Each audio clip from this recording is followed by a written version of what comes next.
This is I think this is my first one this semester. What did I give? Oh, that one doesn't count because this one's streamed. This is my first streamed presentation. Cool, this semester. So 10 crypto mistakes everyone makes. Number 8 will shock you. Some of you might remember this, but we'll see. Okay, so one thing that just kind of happens. Oh, I'm Nick, by the way. Hi. One thing that just kind of happens is people just use broken ciphers. So like also all of my code examples will be Java because, yeah. An example of broken ciphers is DES. I don't know if they still teach that, I believe, in some crypto classes. And then this is great. This is great. So like DES, they have linear cryptanalysis attack, differential cryptanalysis attack. Its key size is really small, so you can just brute force it nowadays. It's pretty screwed, right? And then they're like, guys, I got this. I know what we need to do. Run it 3 times. Solved. No. So like nowadays, called triple DES. So that's what that effectively is. They use 3 keys, run it 3 times. They do a interesting little pattern there. Doesn't matter. What it ends up meaning is that it's just a different attack pattern. And it's still kind of vulnerable. Not great, depending on what you're using it in. So sometimes like triple DES gets used in the banking world, so you might see that and go like, yeah? Is 25 minutes an average, or is that Yeah, it's an average. So like, I'll get to that in a second. But so Suite 32 is specifically if like you see a triple DES implementation in like a TLS thing, so like if it's web traffic, because you need to be able to force encryption things. So you need like an encryption oracle, but that's something different. And that takes about 25 minutes to do, because you just needed to crank out a bunch of stuff, and then it's going to explode. That's a whole different talk, so I'm not going to get into that. But it's pretty intense. And then there's RC4, which has just kind of been like destroyed over the years relentlessly, again and again. It's in everyone's favorite Wi-Fi protection thing called WEP. Yeah, guess what we don't use anymore? WEP. So RC4 is not great. These are a list of the attacks that you can destroy it in. That one's 75 hours, but see, like that's 2015. Who knows what it's at now? Probably less, though. I don't think we're getting less computing power. So like the mitigation, this is the theme of these slides. I present a problem, and then hopefully I have a mitigation for them. If not, I'm sorry. So like this is like have some people in your security organization that just kind of know things about crypto. Hopefully they'll keep track of this stuff. At the end of the day, that's what you got. So I suppose like there's some like nowadays there's like threat intel feeds and fancy stuff, but yeah. Number 2, low key sizes. Oh, actually, what was this code snippet? That was just using DES. Okay. So number 2, these code snippets are actually apropos, unlike they're just not just random. So I might reference them if I remember. So low key sizes, it's more of a problem in like public key crypto stuff, like RSA or ECC, not so much ECC. But I mean, it can happen like we saw with DES, because that's one of the largest issues with DES is the key size. There's other attacks like I mentioned, but that's one of the big ones. So here's a problem here. So this is valid Java code last time I ran it. It's just like, oh, RSA 512. That seems like a large enough number for me. But you see, as of a little while ago, you can crack a RSA 512-bit key, whatever you want to say, in less than 4 hours. Less than 4 hours with $75, and some level. Apparently, it was an EC2 instance. Yeah. What is the recommended size? Wow. Yeah, at greater than 2048 if you're going to do RSA. If you're going to do ECC, I would go above 224. So there's a difference here, and there's a different presentation I will be giving, and everyone likes that. But the elliptic curve one, where I go into why there's a difference in key sizes. But you have a question? What are your key sizes? So I don't use RSA. I use ECC. I think it's 512 ECC is what I use. I'm hiding that dank other crypto. So that's the other, yeah, not on here. Okay, we'll move on. There's a lot of sidetracks with this presentation. Okay, so bad modes of operation. Nick, what's a mode of operation? Thank you. So what this is that like, so some people may have heard the term symmetric, asymmetric encryption or crypto before. Within those, specifically symmetric, you have what's called block ciphers and stream ciphers. How those operate is that a block cipher will encrypt in blocks, and then a stream cipher will encrypt as a stream. There we go. So, so how that looks, like AES is a block cipher, which means that AES, as it's defined by NIST, is only encrypting 128 bits at a time. And you're like, now hold on there, pal. I know I have encrypted more than 16 bytes before with AES. So you're fake news. That's not entirely accurate. So like, what happens is that you use mode of operations in order to extend AES or other block ciphers to encrypt larger sets of data. So one of the easiest things that you can think of, right, would just be like, well, what if I just encrypt every 16 bytes with the same key again and again, right? That's a downvote. That's ECB. I don't have the picture on here, but a classic one is there's like Tux the Penguin. There's a little penguin dude, and you encrypt him with ECB mode, and basically you can still see the picture, because what it does is that every single 128-bit block will be exactly the same, the ciphertext, the encrypted portion, exactly the same as other 128-bit blocks that had the same plain text. So patterns keep with ECB mode. That's basically what it is. Patterns stay through. Good modes. So taking the take here. So counter mode, good mode. Just be careful. We'll get to why you have to be careful in a minute. Yeah?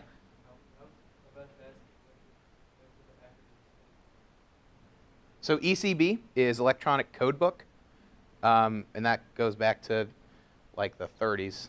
And then counter mode, or CTR, is counter mode, and it's called that because underneath the hood there's a counter, and it gets incremented. And then the other one that I will say, and I actually prefer, but I said careful explicitly on this slide, is GCM. This one's pretty common nowadays. There's a bunch of other ones that are good. These are just the ones I put on here. So that one's called Galois counter mode. So they're like, ooh, nice, math. And so Galois was a mathematician back in the day who was super cool. He died in a duel. That's how cool he was. Trying to show like respect for a lady. Like that was why he died. So he's kind of a badass. He also started that little thing called group theory.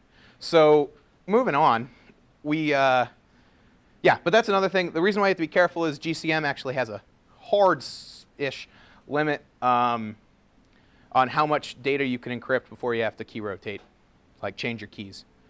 But that's neither here nor there. Okay, this is what I was talking about, where you got to be careful. So reusing a key and IV pair. So when I was talking before about modes of operation, right, I said what's bad is to just encrypt the next blocks and continue going, and I'm walking around, and we're going to stay in camera. That was bad, and you're like, okay, you said these other modes. I don't know how they work, but supposedly they're different. I'm going to trust Nick on that. One of the things that is necessary to implement modes is called an IV, or a nonce, depending on what part of the world you're from. And it's the same thing. It's just a random number, or not a random number. It's a number, I guess, that gets used as like a secondary key that is not supposed to be secret. It's just used to inject some randomness to an encryption of a block or a stream, yeah? What's sparsa? Oh boy. I haven't changed these slides since I Anyways, good call that this says hi RITSEC. So what's going on up here, you may notice, is that, like, and this is something you might just see, I even named it static IV. And yes, it is static, Java static, but like, I meant static as in not changing. And it's just a bunch of zeros. That's what Java does when you create a new array. So that IV is just always going to be zeros. And what that can lead to an attack where you're actually able to recover relationships between the plain text. No bueno, bad. So if you ever look in code and you're like, and you look at it and it's like mode of operations, and odds are they have an IV somewhere, or they're getting an IV somewhere, right? Because it's needed for basically any mode that's not completely useless that I can think of right now. So they're getting the IV from somewhere. If it's in the code and it's just a string of bytes, bad. Bad. Good. Good. Here below, we just generate the IV each time randomly. This is a good in quotations because sometimes you don't want to generate it randomly. You want to use a counter or something. Don't worry about it, but just this is bad. This is always bad. If someone is declaring their IV, and that's the way it is, it's not good. Cool. Actually, this is one of the issues that WEP had. One. There were many. So keys in code. People are like, oh, I'm going to do some really cool, there's a lot of high sparse in there.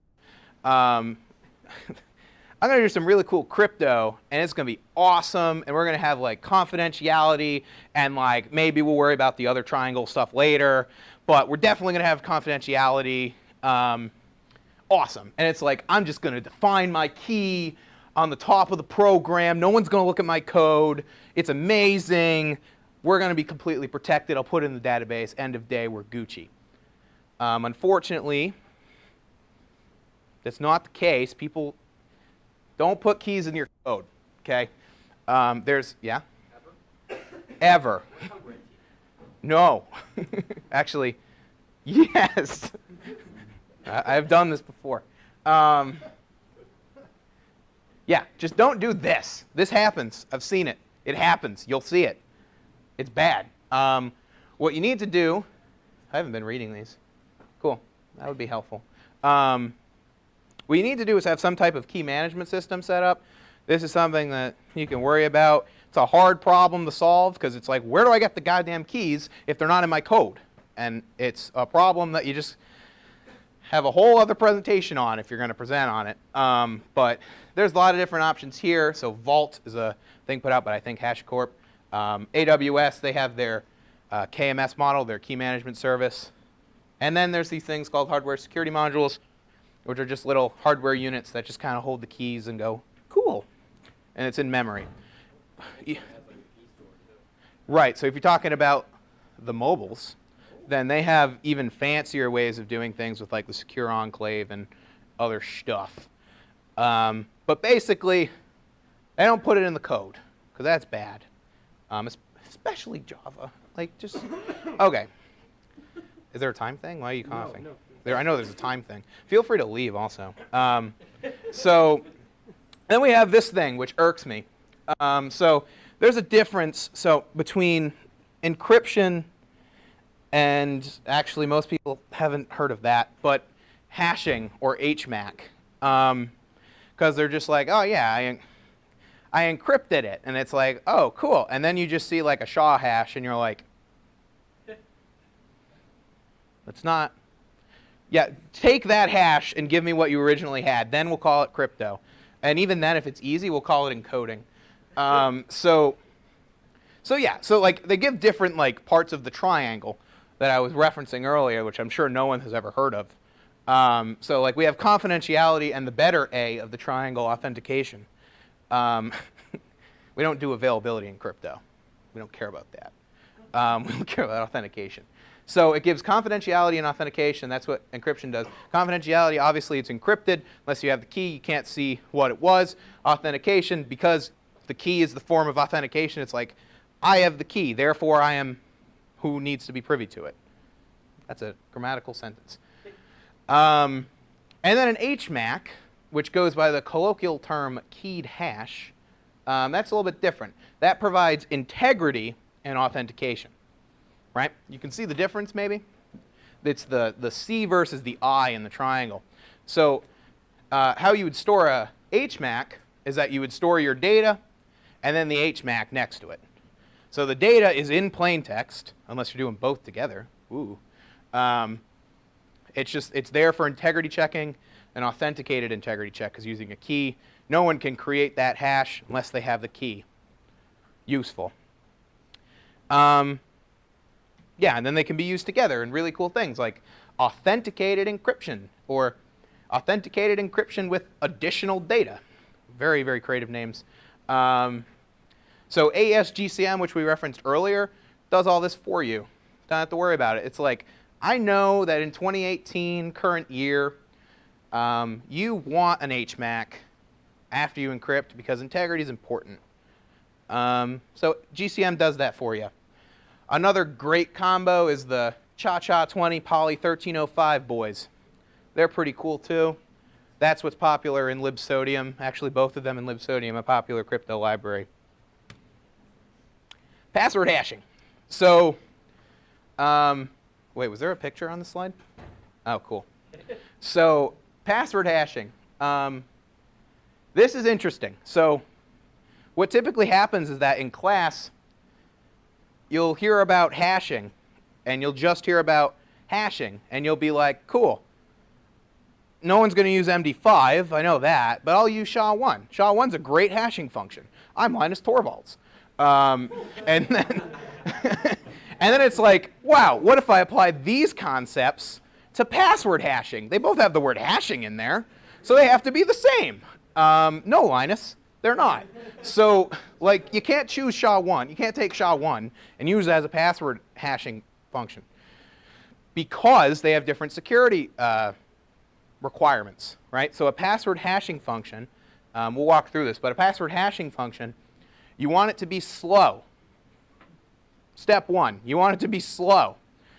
You want it to be one way. We already got that. And then you want your regular other hashing properties that we're not going to talk about. But basically have to do with like collisions and reversing the image and all that shit. But the main difference is slowness, yeah? Why do you want it to be slow? Whoa! So why do you want it to be slow? So think about this. Someone gives you a ton of password hashes. And they're like, give me a password, please. And it's like, okay, well, what are you going to do? Probably going to use some type of dictionary list or word list or some known like password list thingy, like RockU thing. And then you're going to run it and encrypt it. Fuck. You're going to hash it. You're going to hash it, each one, and you're going to see, are any of, is this hash in the thing that you gave me? If your hashing function's fast, that operation is going to be fast. And it's like, great, we're making attacks faster. That's what we want. But no, that's not what you want. So if you have like your password hashing function be computationally intensive or slow, in other words, then that's going to be mitigated. It's not going to be impossible. It's going to be mitigated. Also, it makes people annoyed if they have to make like rainbow tables, which shouldn't be a problem, but if they are a problem, well, yeah, I think I talk about that later, why that shouldn't be a problem. But yeah, so like there's things like bcrypt, which was around for a while. They're like, I got a solution for you. We'll just make it slower. Or we'll just run it a shit ton of times. Okay, we went with it. And then it'll be fine. And then everyone's like, great, this is awesome, this is awesome. And then as time went on, we're like, hardware's a thing. What if we created like little hardware units that instead of using it to get a virtual currency, we used it to crack passwords. And that's where ASICs and FPGAs came in, and they're like, boom, gonna destroy bcrypt. Bcrypt's like, oh no, and then scrypt's like, no, it's fine, fam. Here's the solution. What if as part of the hashing function, we run it a ton of times, but we also just make it use so much memory, like a certain amount of memory, as well as a certain number of cores and have all of that affect what the hashing output is. That makes scrypt harder to use because then you have to define all those parameters and you're like, kill me. But safer. And there's tables for you to look up. Like, is this a good parameter? I have no idea. There's like 10 of them and they're labeled with one letter. I don't know what to do. So look that up. And then this, aka Dropbox Incorporated, is what happens when you started with something terrible and then you wanted to get better. So then you're like, okay, well, everyone's using the bcrypt nowadays, guys, fellow kids. So we'll just take our previous hash and hash that with a better algorithm. And it's like, okay, that's cool. And it's like, no. AES, this newfangled thing that everyone's talking about, that's where it's at. So what if we encrypted it on top of it? And it's like, ugh. But it's fine, actually. I'm not memeing at the end of the day. Onion models are a method to bring things a little bit more up to date, yeah? Isn't this slide out of date? Yeah? Why? What's wrong? Because, well, I mean, it's not. Did they change their? We have better password hashing algorithms now. Like, Oh, Argon 2? What? Argon 2. Yeah, okay, yes. So actually, even when I made this presentation, there was debate whether I was going to put scrypt or Argon 2 on here. So there was a password hashing competition, which is a thing that happens in the crypto world. They hold competitions to decide who is the best. Argon 2 won that. I don't think even scrypt was in it. No. But that is another option. I have used that in the past. For all those red teamers out there, Argon 2 is what's used in Arsenal. So Don't call it that. It's got a new name. Nexus. So shout out to Kyle. All right, cool. So moving on. Oh, but yes, but like I said, just to pinpoint that, this is not necessarily bad. It just makes you feel bad inside. And that's actually representative of this diagram because you're like, all right, oh. So like it's fun because you can look back in the history and be like, wow, all right, thank God that's not happening. So yeah, but the only thing you have to worry about these, sorry, keep trying to move off of this. Only thing you have to worry about these is truncation. So if there's truncation at some point in here, then that could actually make like a weakest link in the chain scenario. So just be aware of that. Also, salt your hashes. That defends against rainbow tables. That just is appending a random number. I don't remember if there's a slide for that. Okay, so key/parameter rotation. Definitely, this is number 8. It will surprise you, mostly because no one fucking cares about this. So you've been using a key for a while, and you're like, this is great. This is awesome. I'm encrypting all my stuff. You know, it's like I have this fancy pants like AWS. Bad example. I have this fancy pants like vault system set up. Bad example. I have this fancy, this is why I suggested these things. Fancy pants hardware security module. Got it. Option here that's holding all my keys together. It's awesome. Oh no. I accidentally tweeted the key. And it's like, what do we do now, kids? And that's when you do key rotation. So you need to figure out a way, right, or have a game plan for how you're going to switch over your code or your application or whatever to use new keys. This is called key rotation because you're rotating keys. Parameter rotation has to do with like certain cases of things. For example, RSA, technically in the spec, for each different session, you're supposed to use new parameters, new primes, to generate a new session, technically. Doesn't always happen. So basically, one of the mitigations of this is try to not do this as much as possible. If you have to, then you should either like extern it to like AWS, KMS type stuff, which has key rotation built in. You just go boom, and it's like, here you go, which is great. In addition to doing some, do I have it on here? Okay, so you can do some, oh, there we go. There we go. So when I was talking about AEAD before, I mentioned it, authenticated encryption with additional data.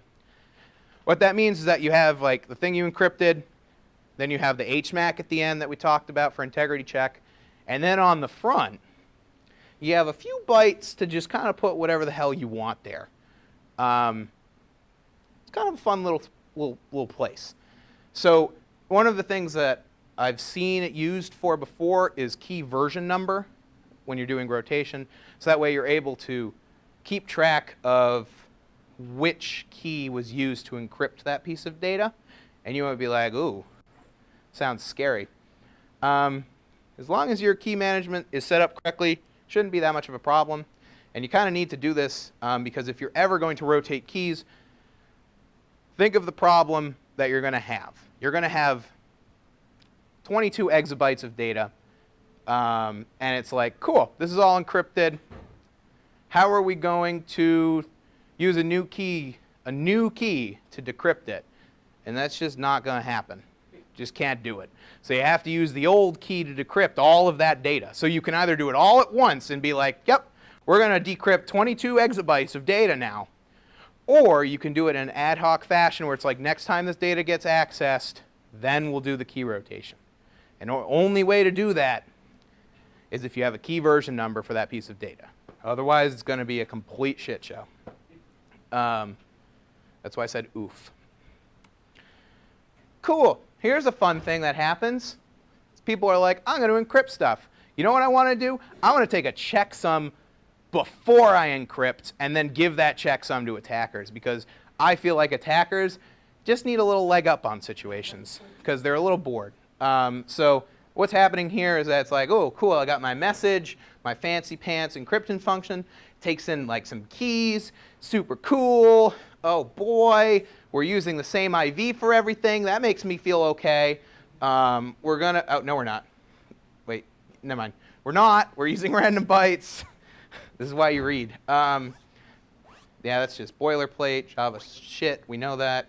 Oh, and then it's like, cool, I'm also going to just put in the front of this data just a checksum of the original plain text. So that way, like, just in case like the attacker's trying to guess what the plain text was, they can kind of be led along the right track, right?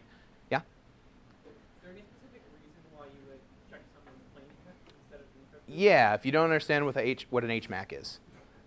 And that would be the, yeah, that would be what I would go with. But yeah, so you're like, cool, this is the way to go. Yeah, just don't do that. If you have to do it after you encrypt. Do a checksum on the ciphertext. But just use an HMAC. Don't build your own thing. No. So, Encrypt, then match. yeah, there you go. It's not hard to remember. Yeah, in fact, I think because it's public now for Seesaw, little diatribe. The Seesaw 100 crypto challenge, that's all, yeah, cool. All that was, this isn't quite macking, but this is compression. So like it was compressed, and then it was encrypted using counter mode. And then like because it was compressed beforehand, you don't compress anyways after encryption, but that's a different topic, or it's not helpful. You're able to use the compression to figure out what the plain text was. It's called a crime attack. Don't worry about it.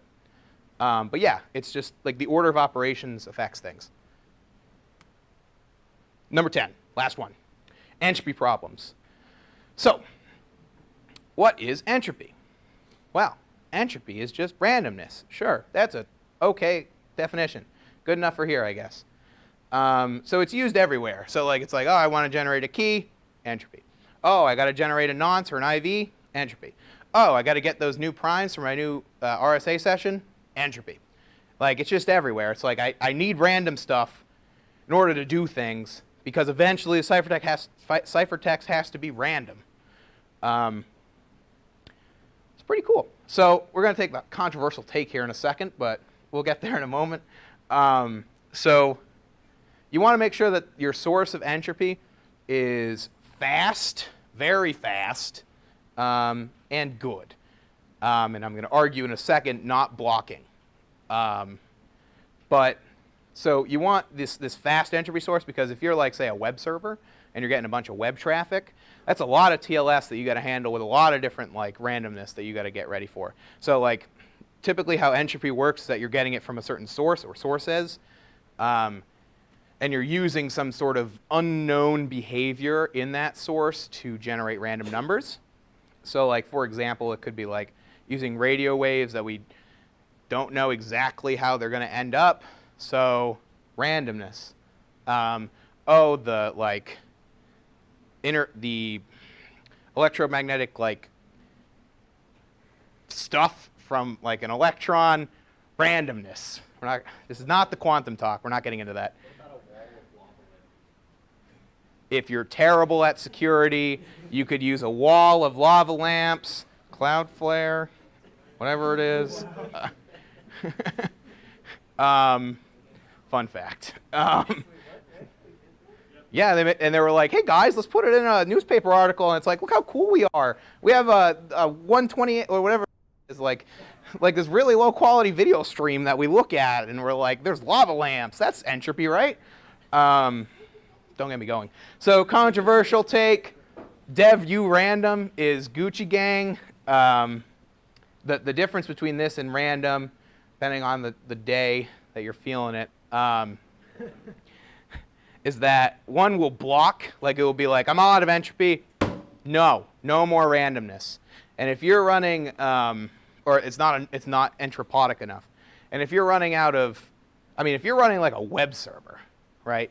You have billions of users coming in at you every few minutes. And it's like, nah, guys, wait, please hold. Got to generate some more entropy real quick. Just hold on. I'll be here any minute. Can you move your mouse a little bit, please? Thank you. Thank you. All right, now we're good. All right, next. Like, it doesn't work well. Random, it takes its input from random and then puts it through a pseudo random number generator. I don't know why it's in quotes. That's exactly what it is. And it's pretty good. No one has ever found any problems in the output of that. So there's other things that you can use. Oh, well, or whatever that is. There's other things that you can use. Like there's like tools that you can buy that are entropy sources and plug them in and be all cool. Yeah, you could buy like a deck of cards and then shuffle it. You could. That's the permutation group, kids. So it goes back to Galois. Everything goes back to Galois. So yeah. And then like for like high level languages, these are the things that use urandom / the only things that you are going to probably be able to. So cool. Just don't do that. Pretty easy. But don't like, I've seen code where it's just like, well, if I add some numbers in and I take the system clock and then I hash it, it's fine, right? And it's like, no. If it's like system clock is your randomness, guess what happens deterministically? Time happens deterministically. In a few minutes, it's going to be a few minutes from now. Like I don't know how to like, I don't know how to convey that. So that's how that sucks. So now we get to the question slide. So open up the floor to any question about any cryptographic thing ever. Not going to be able to answer it most likely. Well, depending. Thank you. Cool? Yeah? Are you going to do presentation on Maybe. I don't know if people, yeah, probably. So, sure. Is it my paper? Never mind. What's your opinion on rolling your own? Oh, so, no. So, I did this in Bash. Okay. Double parentheses, math inside. I think that's called LaTeX. Yeah.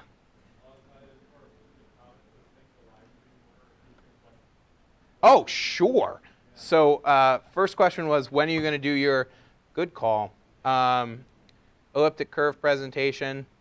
I said I don't know when we run out of presentations one day or if I'm feeling it. Second one was about rolling your own crypto. I memed that one, but I meant saying no, you shouldn't do it. Then Micah gave a meme. I mentioned LaTeX.